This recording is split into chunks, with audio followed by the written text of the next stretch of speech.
আসসালামু আলাইকুম। July August গণঅভ্যুত্থানে নিহত শহীদ আহত পরিবারের প্রতি বিনম্র শ্রদ্ধা জানাই। প্রিয় আহত যোদ্ধাগণ, শুভেচ্ছা নেবেন। আশা করছি আল্লাহর রহমতে সবাই ভালো আছেন। কিছুদিন আগে একটি চিঠি প্রকাশ হয়েছে সরকারিভাবে, সেখানে আহতদের ক্যাটাগরি পরিবর্তন এবং আহতদের তথ্য আপডেটের বিষয়ে বলা হয়েছে। এটি আগামী 20 এপ্রিল পর্যন্ত চলমান থাকবে। আপনারা অবশ্যই 20 এপ্রিলের মধ্যে আপনাদের ক্যাটাগরিগুলো পরিবর্তন করে নেবেন।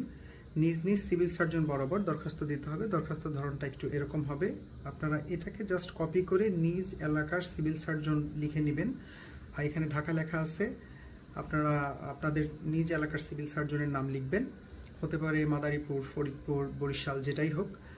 আর আপনাদের তথ্যগুলো আপডেট করে নিতে পারবেন সিভিল সার্জন থেকে, এবং সিভিল সার্জনের চিঠি গিয়েছে সরকারিভাবে। প্রত্যেকটি সিভিল সার্জন থেকে আপনাদের সাথে যোগাযোগ করবে এবং আপনারা দরখাস্ত দেওয়ার পরে আপনাদেরকে ডাকা হবে। একটি ডক্টর বোর্ড মিটিং বসেছে ওখানে।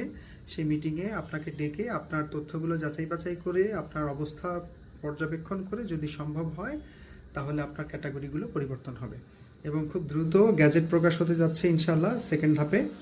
আর এই ম্যাচটাও খুলবে আশা করছি। আমরা প্রচেষ্টা চালাচ্ছি এই ম্যাচটা যেন দ্রুত খুলে সবাই যেন সেবার আয়তায় আসতে পারে।